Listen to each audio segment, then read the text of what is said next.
Bardown Beauties with Jesse Pierce and Kirsten Kroll. Two hockey minds trapped in bodies that can't skate. They may have never laced them up, but they'll break it all down with sharp takes and plenty of laughs. This is Hockey Talk, the Beauties way.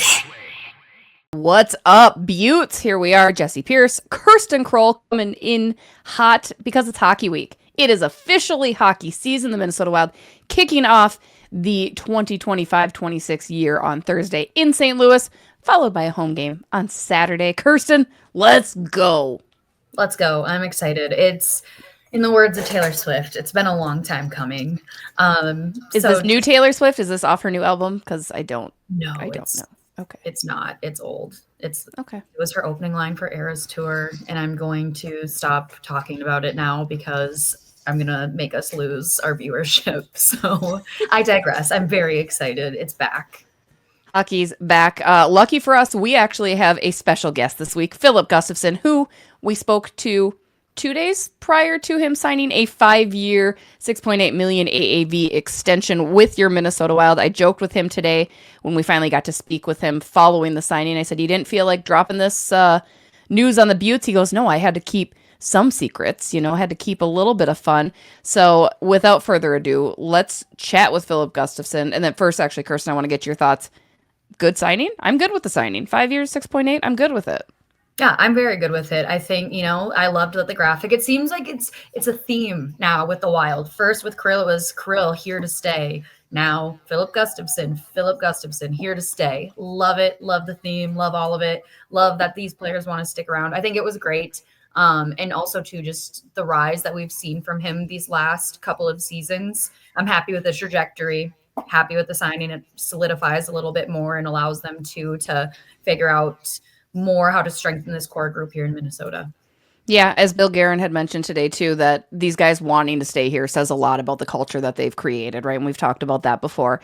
I think signing him now, personally, I would have liked to maybe wait just a month, like just a smidge. I don't know that it had to happen, but getting him for under $7 million, which is something he would have at least gotten as a free agent this offseason, if not more, I think is great.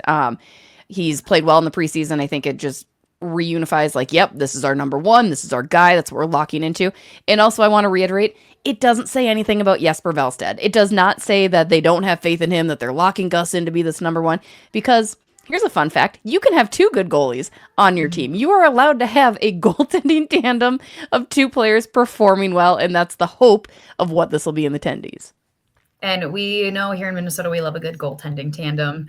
So more power to it. I welcome it. Let's bring it this season. Let's bring it. Let's bring in Filip Gustavsson. Without further ado, now actually, our chat with Gus Bus. Joining us now, Filip Gustavsson, your Minnesota Wild goaltender. What's up, Gus? How we doing? Doing very well. How are you guys doing? I'm doing great. We got a new Taylor Swift album that is now out as we are recording. So super excited about that. Honestly, nothing can ruin my day. Now we're talking to you. Excellent time to be alive. I mean, now we have to get it out of the way. Are you a Swiftie, Gus? No. I listened to a few of her songs, but I wouldn't say I would stay on her album or checking out her album today. Well, we have time to change that. Are there any guys in the locker room that are Swifties? Brodin is a known Swiftie, I think. See, Jesse, I have told you this information. Blows my mind. Is she big in Sweden in general? Yeah, I would say she's pretty big. Yeah. Well, good. That's going to be the interview. Thank you so much for joining us. We're really happy that we got to sit down. Well, let's dive in. Let's talk a little bit about the season before we do get to some more fun. For you, Gus, coming off of last year and just kind of the outstanding way you made your mark, how are you carrying that forward into this year? And now you're the guy. You were the guy last year, but you're for sure the guy this year. How is that going to impact you this season? No, I think it's going to be the same, I guess. I'm going to have the same mindset coming into this year too. I still have to win the games as I did last year, so that doesn't change. So just out there, give the team a chance to win every game and play as much as I can. And we have some fan questions too we're going to get into, but this was one that not only we had, but one that was also fan submitted too. What was the biggest lesson just being in a goalie tandem with Marc-Andre Fleury? What's the biggest lesson that you learned from him that you've taken away? I think my hockey started becoming more of a job, and I kind of looked at more as a job, and then I started being there with Fleury, and he kind of brought the fun out more again, and taking it for more what it is, just we're playing hockey, it's the best sport ever, just having fun out there, and then we'll see where it goes, and less looking at it as a job. And I think that helped me a lot from him. I never considered that. That is probably a hard balance. I mean, even from our perspective a little bit, right? Like at the end of the day, we get to cover the greatest game in the world and it's a job, but it's also pretty fun. How do you balance that? What is your fun then? What do you do to keep it fun and lighthearted out there? Or you're not pranking people. Or are you now the new prankster? No, I try and just not take it too serious. Like it's very serious and a very high pressure situation, but I go out there and just try to have fun, make the saves, and just enjoying it. Seeing fans enjoying the game out there, and practicing. Challenging with Boldy or Eriksson Ek, and just those types of stuff is making it so much more fun than just out there saving the pucks and just see it as a practice. And you talked too just now about being able to take the pressure off. What is a way that you're able to do that, or even too in a game, it happens to everybody. If a bad goal goes in, bad bounce, what's a way you're able to find a reset? It depends. Sometimes it's easier to be there, and it's easier to let things go. And sometimes you're more nervous or more anxious about being there in the net, and whatever it is, either you find something in the stands you can look at or think about, or listen to the big fan up in the roof just spinning around. You can hear that one. Or you do some games or start talking with some teammates about something weird stuff, and you really have to think about it so you don't think about the game too much, and you get something off your mind a little bit. There you go. How are you kind of imparting some of that wisdom onto Jesper, now that you guys are both pushing each other and you are the goalie tandem? What is that relationship like? It has to help that you guys can chat in Swedish, right? A little bit. It's a little bit easier than trying to talk French Canadian with Marc-Andre. Yeah. No, it's easier to have those small, short jokes, kind of more personal jokes and personality around the rink, and also for him, he wants to be the number one guy, and it makes it more pressure on me. He's pushing me a lot more now, and makes it more competitive out there. Absolutely. And, I always find a way to bring things back to a very unserious note. So I have a quick question for you too. And you know what, this would even help you out. You're helping us, giving us a very entertaining interview. But if I work in game pres. So if there's a song you want to hear during a game, I can relay that. What's a good song that you always hear in warmups or during a game that you're like, oh yeah, this is great? Oh, I can switch. It's the one I dislike hearing every game is that Sweet Carolina. I can't stand hearing to it every third period, and everyone's just singing it in the stands. It must be the worst song ever, almost. Wow. I've never heard someone so passionate, in an opposite way about that song. That's incredible. No, you hear it start going, everyone's like, ba, ba, ba, and you just can't stand it. Oh man, that's a classic too. Yeah, that's Americans are going to be so bummed. What do you not like about it? Is it just the slow kind of pace to it, or what is it that just kind of rubs you the wrong way? It might just be that it's playing too often, and I don't know. It's something with it that just annoys me so much. I'm not sure what it is though. Well, I will relay that message. I'm not sure if it will be received, but I will pass it along. What about Nickelback? What if Nickelback comes on? Is that something that's oh yeah? Yeah, I like Nickelback. That's a good band. Okay. Same. See, Kirsten and I are on the same train. We're like, we don't get the hate that they get. Like, I enjoy them. I listen on the way back from the rink almost every game. I just something about them.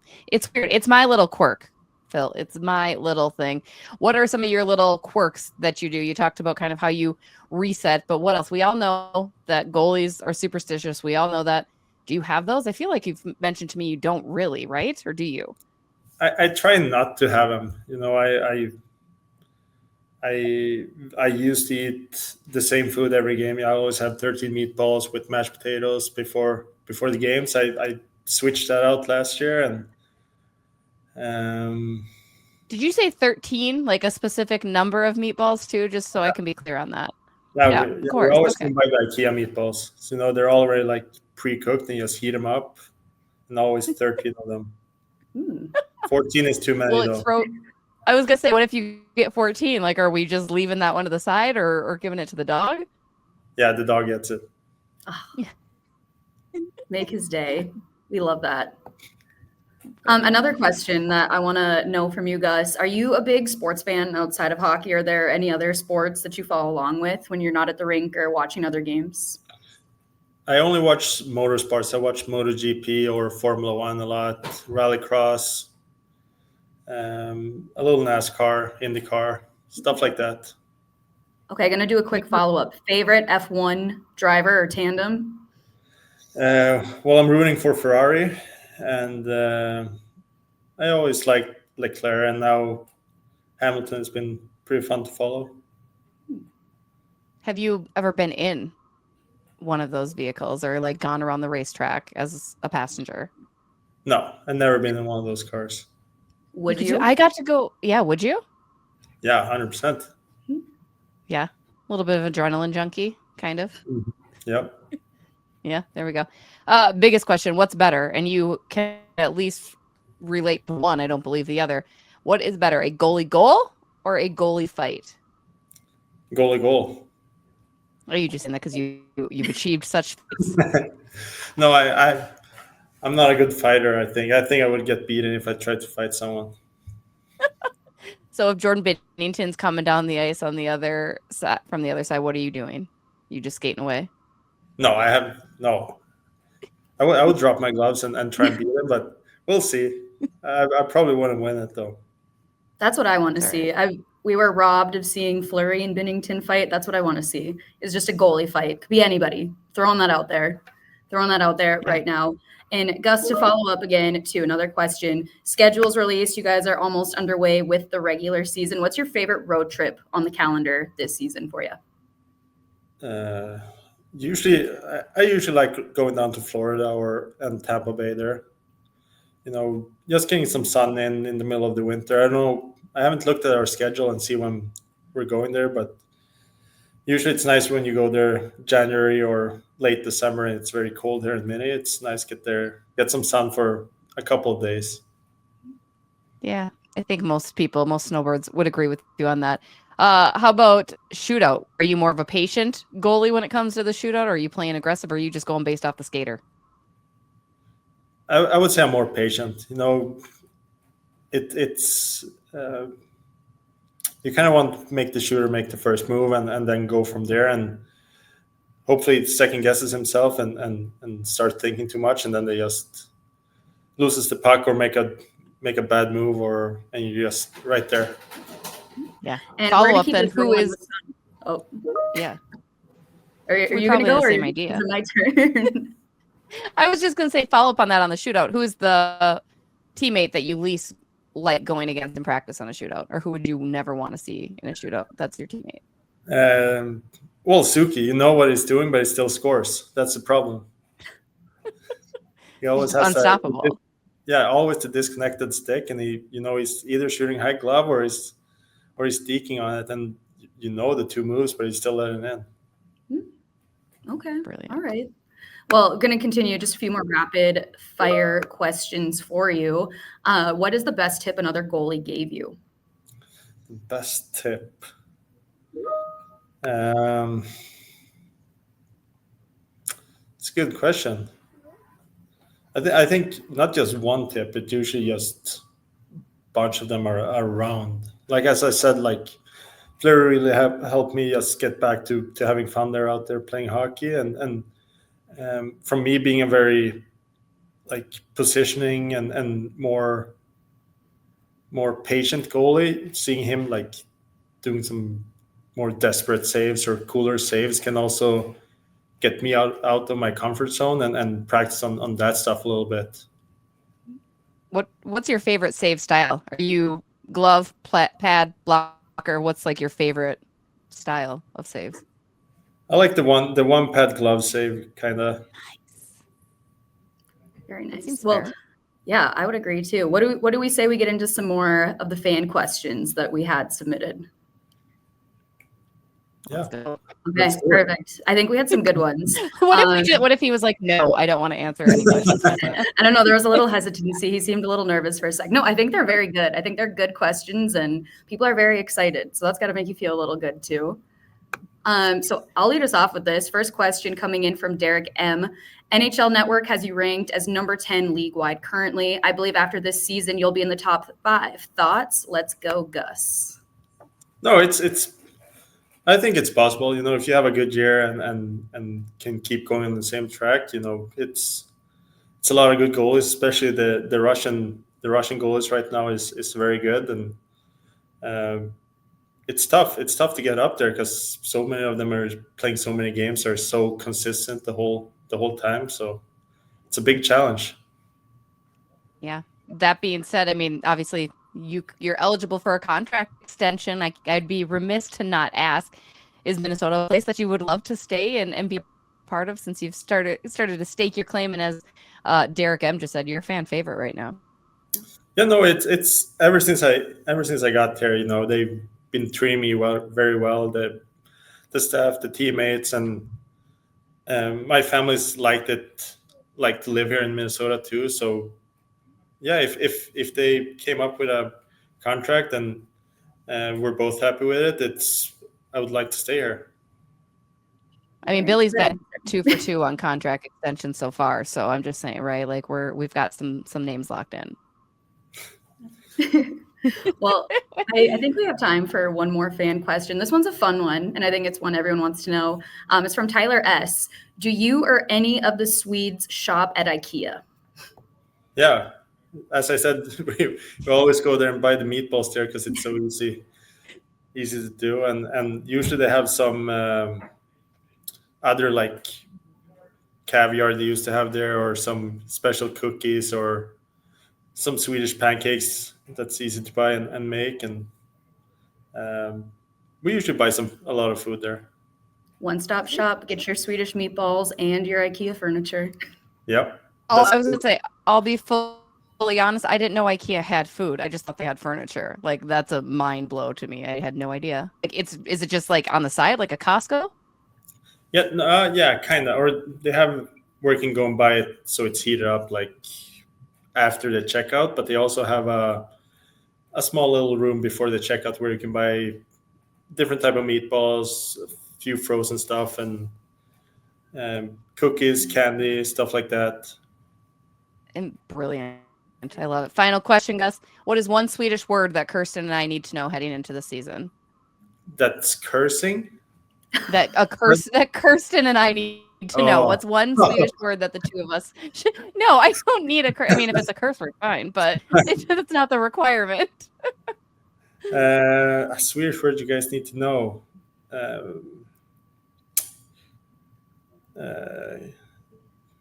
Let's say kom igen nu, Minnesota. It's like, let's go, Minnesota. There we go. We're going to have to work that into a game. I'll teach it to Juice. Yeah. Yep, exactly. All right, Filip Gustavsson, thank you so much for joining us. You guys can catch him on the ice for your Minnesota Wild. Gus, we really appreciate you taking the time here. Yeah, thank you. Thank you for letting me be here. That was fun. It would have been more fun had I known how shit my audio and internet was, actually. Oh. Yeah, I'm just saying. It drove me nuts. I mean, it wasn't great, but we made do, and it's better now. So you live and you learn, and you fix your internet in the process. We fixed, and it wasn't even an internet thing. It was just like, I refuse to clear my cache ever because I hate I'm just lazy, right? Like, it's easy just to be like, oh yeah, that already knows the websites I need to be on or the passwords. And so I had to finally bite the bullet and do that. It also made Gus gave me some crap for it as well today. He's like, yeah, it's a lot easier to talk to you now than it was on Thursday. And I'm like, yeah, thank you. Thank you very much. I think he and I both were trying to pick up on cues and timing and fully understand what was being said. So I think he and I both can relate to struggling on that end.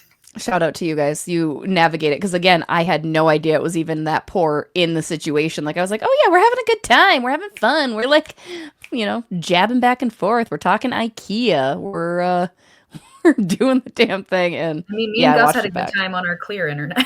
So. Yeah, that's good. That's good. At least somebody did. So again, thanks to Filip Gustavsson and the Minnesota Wild for joining us on that. Want to remind you guys, Soda Stick has some new Minnesota Wild collaborations happening right now.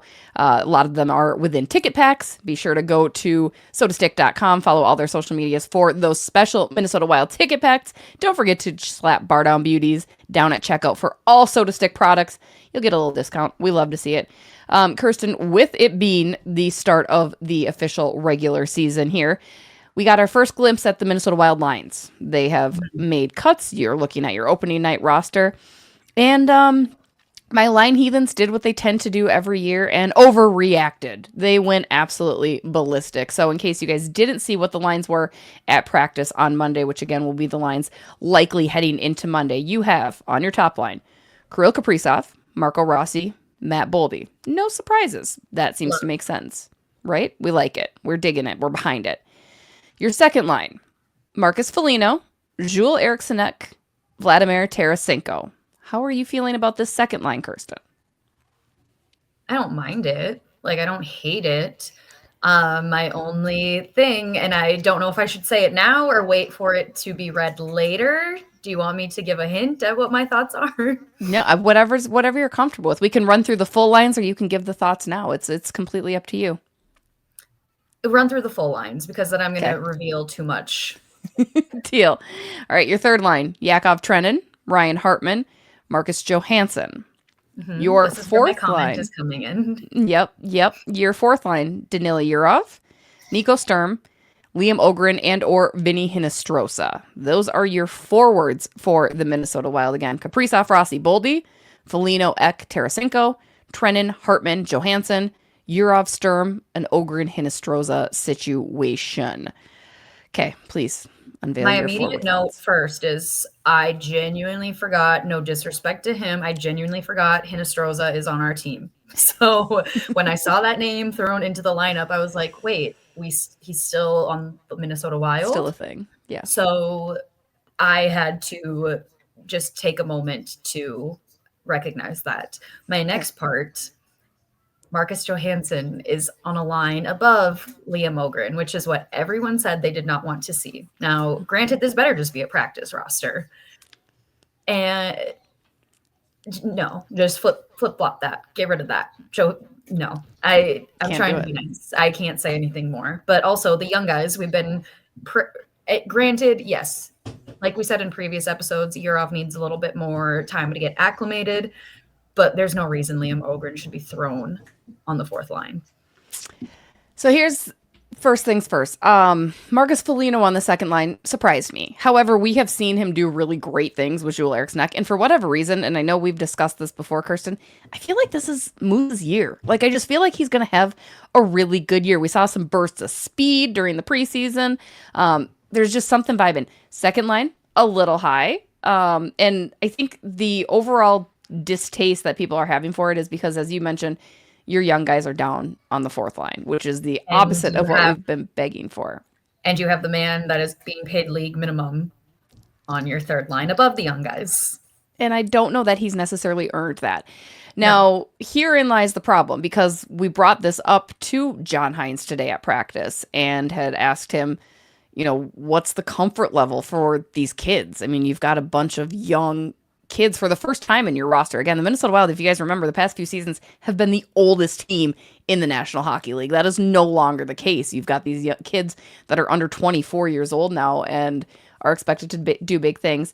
It didn't seem like John Hines was very impressed with the way that they performed. And Liam Ogren, to his credit too, also acknowledged that in the locker room scrum following practice today. He said, I have to be better. Like, I have to be better. Because again, he was given this opportunity, but I wasn't overly impressed in preseason with him. I wasn't overly impressed with Yurov. I do find it interesting that Yurov is on the wing. Like I kind of suggested, maybe he would be a better fit for. He just doesn't have it yet for being a centerman. But I don't want to say I'm concerned that the young guys are down there, but I also wonder, like, I don't know that they necessarily earned a shot to be higher in the lineup either. You know what I mean? So maybe it is okay for right now. I'm concerned because also it's practice. Why are you not practicing with these guys being on a higher line to form more chemistry? Sure. I think Hines had said, we want to make sure they're ready, which is always the stressed mount, right? Like we need to make sure they're ready. We need to put them, but we also have to win games. And I kind of reading between the lines, it feels like they don't believe they can win games with where these guys are at in their development yet. I don't understand. I'm not going to pretend like I do because I don't. I know. I'm curious. I'm curious how it just kind of makes me concerned and almost sounding the alarm on how we're able to develop our young players, because it seems like this is becoming more of an issue than it should be with developing our young guys. Like we've got guys that are ready to come in, play NHL minutes that just are immediately on the roster, such as your Brock Faber, such as Yves Bouillon. But the guys that spend significant time down in Iowa, it doesn't seem like we can bring them up and have them perform on our roster without sending them back down or playing bottom minutes. And it's like, what is the problem? Is it Iowa? Is it what needs to change? Because it seems it shouldn't be happening, especially when we allegedly have one of the best prospect pools in the entire NHL. 100%. And we were just, singing the high praises of Hunter Haight last week, right? Like less than 7 days ago, we were saying how it looks like he could make that push for the roster spot. Again, Marcus Johansson doesn't do a heck of a whole lot for me. I don't know that he's earned necessarily that position based on his play or based on the merit of his play. Like I kind of feel it does in that sense feel a little bit of, well, he's a vet and we know what to get. And yes, there is something to be said about that when you start the year, because everything's ramped up, right? It's a whole new ball game for these kids. This isn't juniors. This isn't college. This isn't anything else like they've experienced. But again, there seems to be a lack of trust or a lack of faith in them being able to navigate and balance that. Like you want to go out and win games. You're not in a rebuild mode, so your team's not stocked full of all of these young players that you're forced to play. It's very interesting. I like you kind of alluded to, I'm okay if you're going to start this way, if you want to like leave it this way for a game or two, but you need to eventually figure out how to work them into better pairings then. Because I don't love a year of Sturm, Ogren, not just because they're on the fourth line. I just don't like that line, period. I don't think that's going to mesh. You're not setting anyone up to succeed. Like, granted, yeah, sure, we can make the argument like they haven't earned their spot, but when you're having them up on the NHL roster and you throw them in an area where it's a little bit more difficult to be performing for what your skill set is.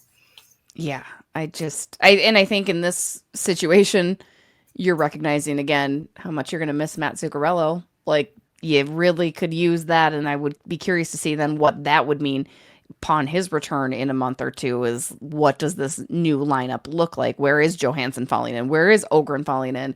Does it make sense to have these guys up here sitting in the press box versus being down in Iowa? Because yes, there's benefits to being up in St. Paul and learning that professional lifestyle. I just don't know. On the back end, though, you've got your Middleton Faber. You've got your Bouillon and Spurgeon. You've got your Bogosian and Juracek. And then Damon Hunt, the prodigal son, returns, another left shot D.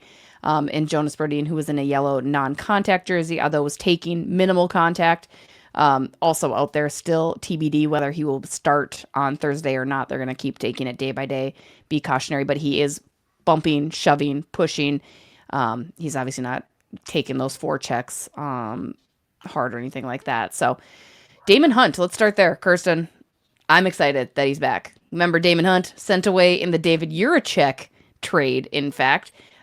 Picked up off of waivers from Columbus. He was one of the last players cut. Columbus really liked what he had, but I think Damon Hunt is a perfect depth addition for this team because he has that left-handed shot and because he's got a good amount of skill. I'm curious to see if he slots in there over, a Bogosian or a Juracek. I really am curious as to how they utilize, or if it is a purely depth signing. My gut is saying right now purely a depth signing, but yes, like even when we were a few weeks ago going down the list of what left-handed defensemen that we do have, we realized we need more. So that alone, let's add more depth. That's all I have to say about that. Welcome back, Damon. Again, we're talking young players with Zeev Buium and David Jiricek on the back. We talked a little bit about our concerns about Jiricek last week, but it seems like I don't want to say concern because that raises an alarm, but there hasn't been a whole lot of super high confidence coming for Zeev Buium either. I think Zeev is another guy that's still starting to show his age and as far as his young stature, and he's getting more comfortable on the power play. But again, this is the National Hockey League, right? Like that game in Chicago for them, I think, was a big wake up call to where these young guys are and maybe how far off they are, even guys like Zeev. It could be. I don't know. It's hard for me to say because even in the postseason, right when he came from Denver straight to the Wild, thrown in the Stanley Cup playoffs, he did fine. So it's hard for me to believe like he won't be able to. Oh, I'm blanking on the word that I'm looking for right now, but to just assimilate or adjust. And I don't want to say it's not complacent either, but yes, like kind of adjust. Like his performance will suffice is I guess what I'm trying to say. I don't know. Yeah. You guys, please forgive me. I've been back in the state of Minnesota for like an hour. I feel like a suitcase at this point. Like clearly I'm not even in my own home setup. I'm in my mom's basement. I just got back from Kansas. I was in Kansas this morning, then Missouri, then Iowa. Now I'm in Minnesota. So Zeev will be fine. Zeev will be fine. Kirsten's going to be fine. Let's wrap up this episode with our new segment of buy or sell. Per usual, Kirsten, do you buy or sell that Marcus Foligno plays out the rest of his career in Minnesota? I'm buying it. I think he loves it here. He's already, what, is he 35?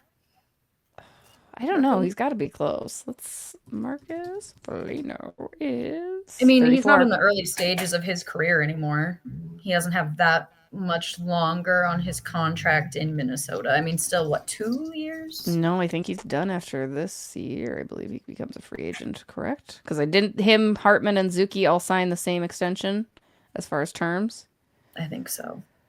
You're asking a lot of me right now. I'm present. No, I mistake. He signed a 4-year contract in 2023. So he does have another seat to this season and next season. So that's right. Yeah, you were right. Yep, you were right. Go me. I think he loves Minnesota. He's got his family here. I think he stays, finishes out his career. I'm buying it. Okay. Buy or sell. This is Bill Guerin's most important year as a general manager. I'm selling on that one. And I'm selling because I think the one thing this season he needed to do, he has already done. And that was getting Kirill Kaprizov's extension. And I think that was what this season rode on. We'd be remiss, I guess, not to talk about it. And I know you were driving, so I'm not sure you saw the news. Connor McDavid. 2 years, 15 million. 12.5 per. I thought it was 15. I thought I read it was 15. That was they projected it to be no more than 15, but 12.5 per year for 2 years. Connor McDavid all in for the next 3 years for Edmonton Oilers, which basically says Edmonton, we're done after this. We need to win a Stanley Cup or nothing. But how do you feel? Everybody kept talking about, he's going to reset the market after Kirill. Do you feel a little pissy that that Kirill now took so much and McDavid didn't? Or like, what's your take on it? My thoughts here are, do I think we overpaid Kirill? I do. Not by like a ton, but I think that was we overpaid, I think. Granted, he deserved to get paid, but I kept saying, and it would be remiss for me to go back on it, I had very openly said he shouldn't make more than Connor McDavid, and he's making more than Connor McDavid. Granted, we also need to mention Connor McDavid did take a team-friendly deal. He did take a team-friendly deal because Edmonton has been so close to winning a Stanley Cup 2 years in a row now. I think if Connor McDavid did that, he knows that organization and him are so close to getting it done that they needed some cap space to work with in order to make it happen by just adding in a few pieces. So team-friendly deal was a big part of it. but it does make us look like we overpaid. It's not great. It's not And let me great reiterate vibe. for all of the people that are going to yell at me in the comments, Kirill deserved to get paid. He deserved more money. I just think with McDavid signing for what he did, it makes us look like we spent a lot. You did. I mean, it's the knock on Kirill's contract in the initial stage anyway was like, how are they going to sign other players around you, right? Like now you're back in purgatory again. It's similar to this Parise Suter situation. I don't know. I mean, but also I don't think any of us expected McDavid to take the amount that he did. I think everyone expected him to take more. and they've been there. I mean, he knows maybe you're right. They're one piece off. They're a goalie away. They're a bunch of defensemen away. Like there's a lot of help that Connor McDavid needs, and he's been doing it all on his own with Leon Draisaitl for the past few seasons to get them where they did. But I don't know. It's 12.5 is real friendly. Like that's really nice of him to do. Although 2 years is just so teeny tiny. 3 total, but still. That being said, then this is my next buy or sell, my final buy or sell for this week. Kirill Kaprizov is more important to the Wild than Justin Jefferson is to the Vikings or Anthony Edwards is to the Minnesota Timberwolves. This is setting me up to make people mad. Oh, I don't know. Because I would say easily. Like, I think... You think Kirill's more important than those 2 players? Anthony Edwards, like to the Wild, like Western Conference Finals. That's true. You're right. And Justin Jefferson, I mean, it's all top in the league. He's hard to compare, but I mean, Justin Jefferson is the best player on the Minnesota Vikings. And then, I mean, Anthony Edwards, you've taken the Timberwolves deep 2 years in a row in the Western Conference Finals. Like, I'm sorry, I'm going to make people mad. I think Anthony Edwards is more important to the Wolves than Kirill is to the Wild, unless Kirill can take the Wild to a deep run in the playoffs, like Western Conference Finals or a Stanley Cup run. I think I only say that or feel it because I feel like Ant, not a great supporting cast, but does have a little bit of a supporting cast, and I just feel like Kirill has nobody really. Like Matt Boldy, we could argue. We've talked about that. We see Matt Boldy being that secondary. So I just think like, without Kirill, the Minnesota Wild aren't going really anywhere. And I'm not saying that without I agree with that as well. I agree. Yeah. I think Kirill is the best player on the Minnesota Wild. But when you're looking at what he's been able to do as opposed to other players, like Anthony Edwards, like has a good team, but he's still not working with what Timberwolves aren't just NBA super team like we see with other ones making a deep push. But also, again, too, look at Connor McDavid. I mean, you're talking about A and B, Kirill Kaprizov, Matt Boldy, Connor McDavid, Leon Draisaitl, the difference being 2 back-to-back Stanley Cup appearances. Yeah. No, you're right. That's actually a really good point. I think we can sell on the idea. You're right. You've convinced me people to now are going sell. to yell at me, and you people are not going to be nice sell. to me in the comments, but joke's on you because I don't even read them. Sometimes I do. I know you do, and then you tell me about it, and I'm like, I don't need my aura being, I don't need to live in negativity. Hey, engage us. We love talking about it. Just be clever in like your insults that are hurled. I do appreciate a cleverness one. Like that was pretty good. That's pretty funny. But that's gonna do it for this week's episode. Again, thank you to Filip Gustavsson. Shout out to our friends at Score North. Don't forget to check out Judd's Hockey Show. You got Flagrant Howls going on. You got Purple Daily. All the other content over at Score. Yeah. And Soda Stick, our friends at Soda Stick. As always, we will catch you. We're going to switch up the drops. Stay tuned to our social media channels. We might be releasing same day because why not? We can do it. We can absolutely do it. So until then, have a great rest of your week. We'll talk soon. Bye.